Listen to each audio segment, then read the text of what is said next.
Today we're checking out the Tamron 70mm to 180mm lens. On the table I also have a Canon EF f4 7200 and a Sony FE f4 7200. If you're in the market for this kind of telephoto, I think these are like the closest things.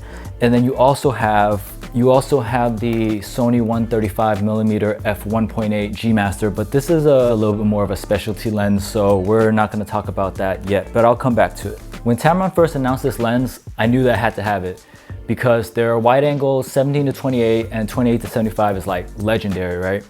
They're really good lenses.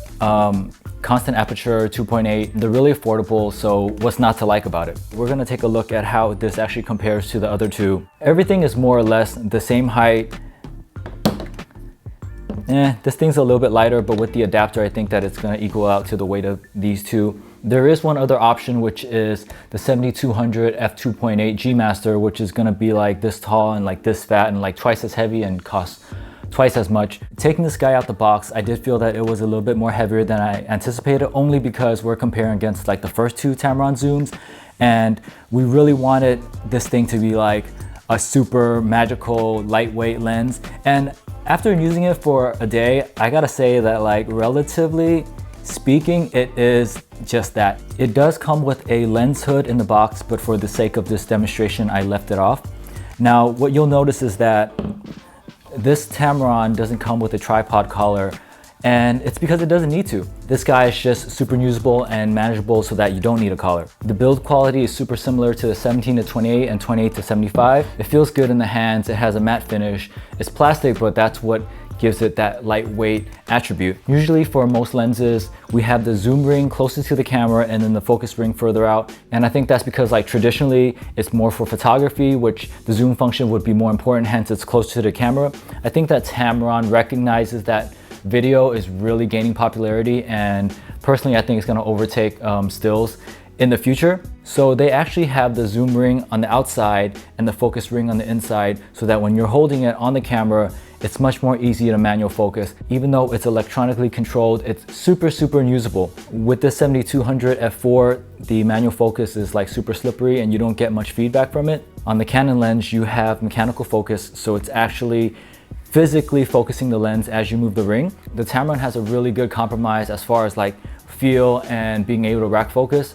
Going back to its compact size, you probably should know that as you zoom out into the long end, the lens does extend. Now you have the option of slimming it down, and then we have a lock tab so the lens doesn't go in and out while it's in your bag. I think that Tamron really hit on something special because it balances well. As you zoom in, it pushes a little bit of the weight forward so that it feels even better in the hands. Autofocus is great, it's snappy. Right now you're looking at the wide autofocus mode, and all I'm doing is zooming in and out, and you can see that I'm just letting the camera do all the work, zooming in on the background and then zooming in on this little rope and ribbon. And of course, the key feature that hands down beats everything else in this range is that 2.8 constant aperture. The other option that we have for a telephoto portrait lens is the Sony 135 1.8. I feel like this like weighs the same. Like this lens and this whole setup just like weighs the same. So I'd much rather have something like this, even though I love this lens. If you're doing event photography or videography, which right now you're probably broke, that 2.8 is clutch.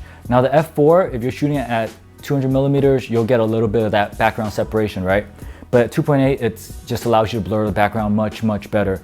For video, which is what I specialize in, I wanted something that I can put on the camera that has autofocus, that has reach, and that has a wide aperture, plus the option to go manual focus. This lens has the reach, it has the autofocus, but aperture is only f4, and the manual focus is really hard to use. This lens is actually really good because it's lightweight, it has the reach, but again, it doesn't have the aperture, and at the same time, you don't have the AF either. This guy has the aperture, it has the reach somewhat because 135 on crop mode will get you to about 200. It has autofocus, the manual focus is good, but it's really heavy and it's not as versatile as a zoom. So now we're back at the Tamron. It's lightweight, so that's good for events, for running and gunning. It has a zoom, so you have a lot of versatility, and what you see right now was all shot on this lens. Now you have your autofocus, you have stabilization, which I didn't mention earlier, but you do have stabilization. You have your reach, And if 180 is not enough, you have crop mode to take you in a little closer. And lastly, the manual focus is acceptable and usable. When this guy was first announced, I was super excited to get it.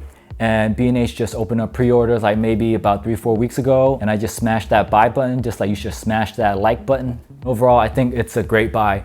Out of all my gear, I think this is like super solid. It's really up there as far as return on investment, usability, compactness, versatility. I think it performs really well. It's sharp, autofocus is snappy, it renders a nice image, and Tamron hit a home run once again with this 70 to 180.